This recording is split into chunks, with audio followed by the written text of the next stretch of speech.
Yes, and today we are taking topic the features of democracy. कि democracy की features क्या होती हैं, क्या विशेषताएं होती हैं, और डेमोक्रेसी में क्या क्या विशेषताएं उसकी होती हैं और क्या क्या उसमें होता है जिससे कि हम उसको डेमोक्रेसी कह सकते हैं.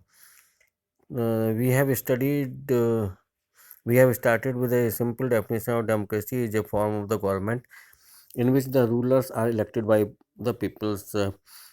इससे पिछले पहले वाले टॉपिक में हमने ये देखा था कि डेमोक्रेसी एक फॉर्म ऑफ द गवर्नमेंट है where the rulers are elected by the people, जहाँ पे जो है लोग जो हैं अपने रूलर्स को खुद चुनते हैं. तो who are the rulers in this definition? Rulers कौन है?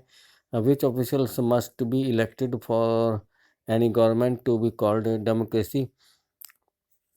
Which decision may be taken by the non-elected officials in a democracy?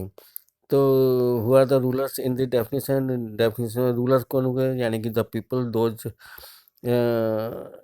Elected by the peoples, they are the rulers of us. Which official must be elected for any government to be called democracy? तो which officials यानी कि कौन सा officials है जो elected किया जाता है गवर्नमेंट के लिए जिससे कि डेमोक्रेसी कहा जा सके? तो ये जो है जो सुप्रीमो है या प्राइम मिनिस्टर आप कह सकते हैं. Which decisions may be taken by the non elected officials in a democracy? वो कौन से डिसीजन होते हैं जो नॉन इलेक्टेड ऑफिशियल्स के द्वारा लिए जाते हैं डेमोक्रेसी में? तो ये चीज़ें इसमें बताई गई हैं. What kind of elections constitute a democratic elections? किस तरह के इलेक्शंस जो हैं वो डेमोक्रेटिक इलेक्शंस होते हैं?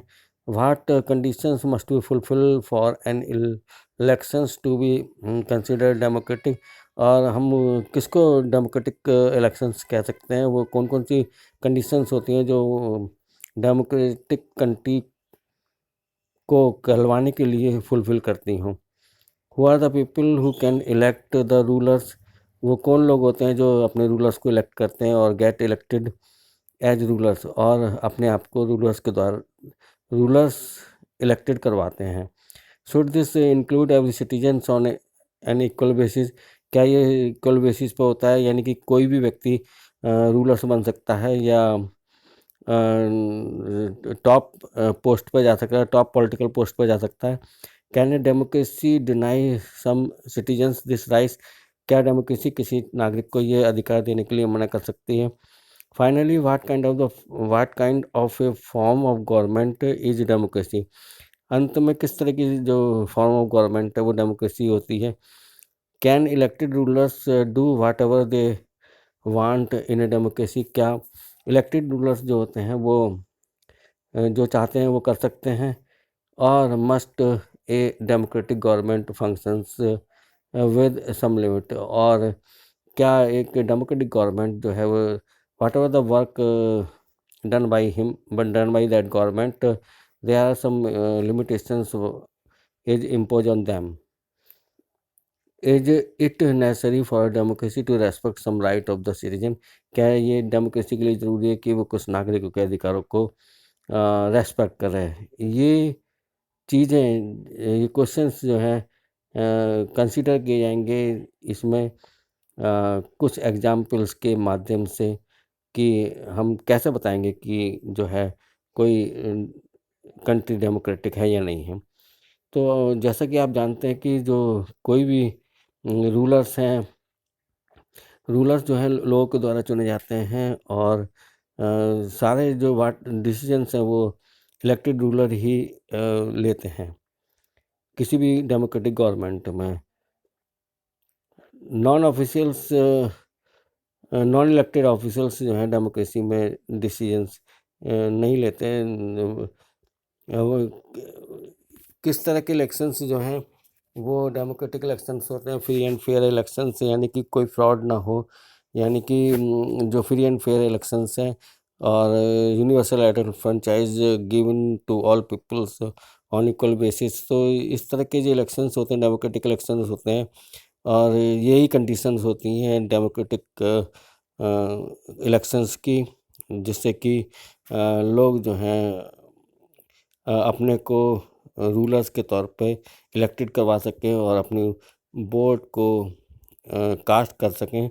सबको जो है जो यूनिवर्सल आइडल फंड चाहिए, whether the person is poor और rich, whether the person is literate और illiterate, all peoples are given the universal adult franchise on equal basis पर सबको दी जाती है। ये वोट देने का अधिकार सबको बराबर है। सबके वोट की value of the vote is same for all. सभी के लिए जो है वैल्यू ऑफ वोट जो है वो सेम होती है।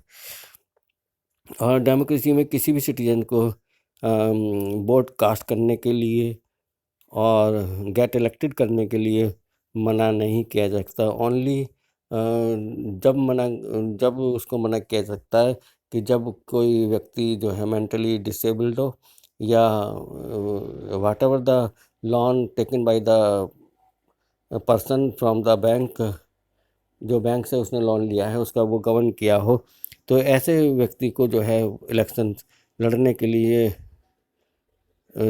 उसको डिनाई किया जा सकता है। अंत में जो लोगों के द्वारा चुनी हुई सरकार होती है डेमोक्रेसी में, वही democratic form of the government होती है। और जो चुने हुए नुमाइंदे होते हैं, तो ये जो है डेमोक्रेसी में जो मेजर डिसीजन होते हैं वो इलेक्टेड रूलर्स ही लेते हैं। और ये इलेक्टेड रूलर्स को ये अधिकार नहीं है कि वो whatever they want they can do anything in democracy. जो डेमोक्रेसी में वो चाहते हैं वो हो सके, बिकॉज पार्लियामेंट का कंट्रोल जो है रूलर्स के ऊपर होता है। और डेमोक्रेटिक गवर्नमेंट को कुछ लिमिटेशन के साथ फंक्शन करना होता है, यानी कि जो है और is it necessary for democracy to respect some rights of the citizens. क्या डेमोक्रेसी के लिए ये क्या डेमोक्रेसी ये ज़रूरी होता है कि कुछ वो नागरिकों के अधिकार का सम्मान करे? ये आपको some fundamental rights are given to the citizens and those rights are always respect by democracy. Democracy के द्वारा उन राइट्स का सम्मान किया जाता है।